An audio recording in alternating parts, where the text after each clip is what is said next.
that is followed by our guest. All right, so let us unveil our guest to you. Destined for global dominance, our guest this afternoon maps out his journey as a singer, songwriter, and music producer with one release at a time. Ladies and gentlemen, let's make welcome to the show this afternoon, KEMUEL. What's up, my bro? All right, how's it going? I'm so happy to have you. And before you came here, she was like grumpy, Oh. She's my ex, so we're like fighting. So when you came, she lit up, and I'm so happy because I think like there's chemistry between you two. Yeah, there's chemistry. Yeah. I like that. Are you a goat? What's this? What's this nonsense? You are talking in the rubbish. I don't even know what is it. Sorry for all this nonsense because I don't get it. No, I just the hook now. It's so good, yeah? You're single, yeah? No, I don't like to think about things like that. Okay, but you drop singles. Yeah, I drop singles. Yeah. You see? Dry jokes, dry lines. One of the reasons I left him. Anyway, KEMUEL, welcome to the show, Ouch. Gary. It's calm. Right, so I was reading about you, and it was quite an interesting one, especially when I saw that, you used to play the piano, drum in church, Yeah. and then you became, an artist, and I'm like, Artist, okay, so did it not worry you that you were going into the world? You know those conversations do come up, and you can't avoid them, especially when your dad is like, the general overseer of the church, and you're supposed to be a good example. But I kind of have been stubborn from childbirth, so yeah, I think everybody kind of saw it coming. Amazing. But before then, I mean, you went to school, you did all that, and I think one of the highlights was when you got started working with Ozedicus. Yeah, Right? yeah. So tell me about that meeting with him and working with him on that. How did that propel you to what it is now?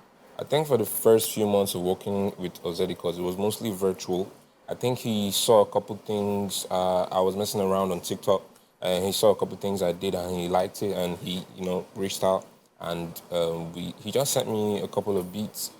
Shout out to him too, because he didn't know me from anywhere, and he just sent me like beats.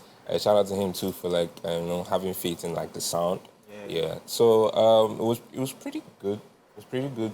Really crazy beats he sent me. I just vibed on a couple, and things just went crazy from there. Wow. Interesting. Now, going to school, studying what you've studied, and then coming out to say that, okay, it is music I want to do. I mean, looking at everything happening in the world, looking at Nigeria especially, were you just thinking about the talent? Were you just thinking about the flair that you have for the job? Or you were thinking, oh, some people are making money from it, or something like, what's in it for you? At the time, I grew up in PH, and in Port Harcourt, everything seems fine. In Port Harcourt. Like you people are like you are in one part that is not even associated with Nigeria. Yeah, Tell me about it. it. It feels that way sometimes because if you grow up in Port Harcourt, it's just like a separate side. Interesting. Yeah. So you people pick money on the road or something. That used to happen in like, but it doesn't happen anymore. Everybody in Port Harcourt has been complaining that we never pick money for Port Harcourt in a while. The street of Port Harcourt is just paved in gold. Like you just be walking like this, you just say, oh my, thank God, for this place where I found myself, or in this Nigeria. I mean, I wouldn't say it was entirely perfect, but ignorance is bliss. That's what I say. We didn't know much, so we had so little to worry about in Port Harcourt. Everybody's happy. Everybody feels like family in PH. Where are you from? Oh, you're from there. Oh, your dad is from there. Oh, cool. We're brothers now. That's how it is. That's how easy it is there. So stumbling on the ability to make music happened during the lockdown, and I didn't expect it to change, the trajectory of my life. But life happens, and I'm not the kind of person that likes to dwell, so much on the past, because I had dreams and things I wanted to do originally. But as you have it, the universe decides for you, regardless of what you do. I mean, I see that you also you dabble into production as well. You're very gifted with your own sound, and I see that that's a trend amongst the new artists now. Everybody seems to be able to produce their own songs. From Victoni, all of them. Everybody has hands and they can produce. So tell me, in the industry right now, who are the people that influence you, influence your type of music, influence your production? What are the people that you look up to in the industry? Being somebody that, consumed little to no music growing up, and the kind of music the music I consumed was the music my dad listened to, or the music I hear around me, which was mostly pop, high life, R&B, gospel, and reggae. And in PH, there's a type of music. We have a specific type of water sound and spiritual sound. So stumbling on the ability to make music at the time, I didn't have anybody in mind when I was creating. I was just happy to be there. I was happy to be able to make something. So at the moment, the people who inspired me were not the people making the kind of music I made. Yeah, they inspired me because of their resilience and their ability to create not something from nothing. Yeah, and make a whole life out of it, like Kanye and other artists, Michael Jackson. People that started from careers that you didn't think were gonna go anywhere, but they just popped up and went just crazy. Went with it, yeah, people that were not the focus artists, or people that were in a team or in a band and nobody thought it was gonna happen, but eventually it did happen and it went crazy. So music has been crazy. That's all I'm gonna say. Music is crazy, and I'd say the people that inspired me don't make the kind of music I make. I don't think anybody does. Nice. So, I mean, we're going I think that we should just... We're going to talk about your sophomore EP in a bit. Right. Let's go on a break. When we come back, we'll talk more about the sophomore EP that you released earlier. So we'll be right back, ladies and gentlemen. Let's check out some more. Interesting. I don't know. When I listen to music, I'm just like thinking of, okay, different things. And yeah, he's a dude, but the sound a bit... sound like Thames. Before we go, welcome back to the show. We still have the amazing KEMUEL in the studio. We listened to his sound, really beautiful sound. Thank you. So before we went, I had a question about your sophomore, but before we get to that, so I mean, you talked about Port Harcourt. Yeah. And it being a major influence in your music as well, and being around there, growing up there. And we've had other amazing artists who are from Port Harcourt as well. Yes. You have King Duncan Perry, Mighty. Duncan Mighty, Burna Boy, Ajebo Hustlers, even Odumodu Black. Like there's a movement. I think Odumodu sounds like he's from... Yeah, it sounds like he's from PH. Yeah, but he's Abuja. Yes, yeah, and you have Omale as well. Yes, Now, Omale. talking about Omale and then this sound we just listened to, I see some similarities in your sound. And I think that you guys have a thing. So tell me about that Port Harcourt sound and what gels you guys together as I've not been able to, put my finger on it. But I feel like it has some connection to do with the melancholy that lies in high life and pop. So it's like a perfect blend of both of that. And because, we are boys and we grew up with love. Mostly, most of us, even if it was tough growing up in the ghetto, there's still ghetto love. So that love, that's probably where the R&B nature comes from, and the mixed with the melancholy from high life and pop too. Beautiful. Because you can't even separate the old from the new. Even Duncan Mighty, who is like an OG, you bring him to this new sound, he will still do he will still be that same. So I love it.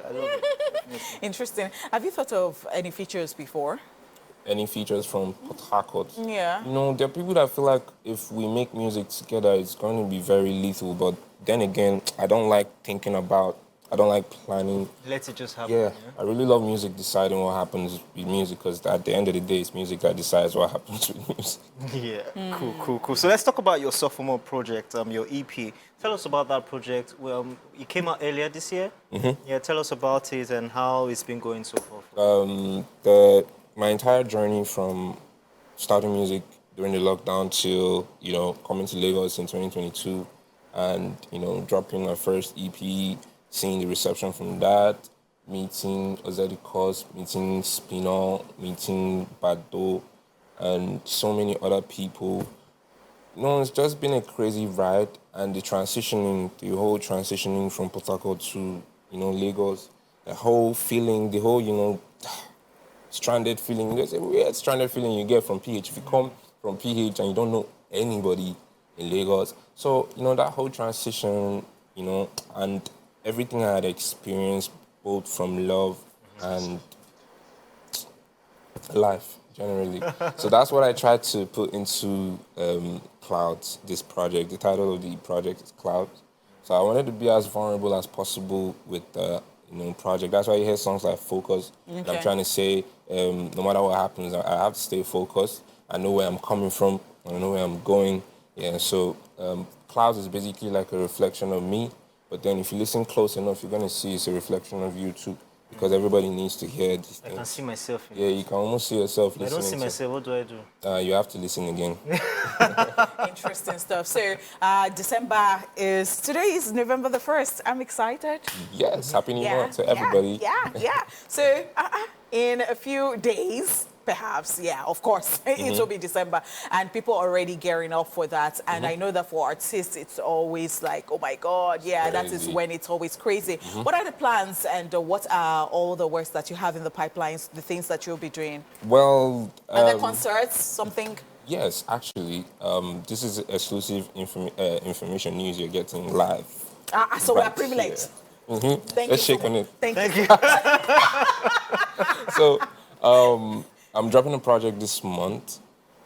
It's a producer-themed project. I'm dropping it with my producer personality because I separated my producer personality from the performing KEMUEL personality, so people don't, Mix it. Sometimes people tend to say, they overdo it, they too oversabi. I don't really care, I'm not gonna lie, but then I just love separating the personality because I felt like when I produce, I'm a different person from when I'm recording and writing music. So your tag is different, your producer tag is different. Yeah, it's totally different from like when I'm singing. So he's dropping a project this month. He's the producer. Yes, he's the producer. Yes, I'm speaking in the third person so you can understand the concept of what I'm trying to do. Because I don't really know anybody that's done something like this. So I'm really excited to do it. Amazing. I'm wishing you all the best, my brother. Thank you. It's so amazing having you on the show today. Yes, sir. Great. All right, and that is it with our guest this afternoon, KEMUEL. That's his name. And yes, just take notes because very shortly, this guy is going to be everywhere. I mean, everywhere.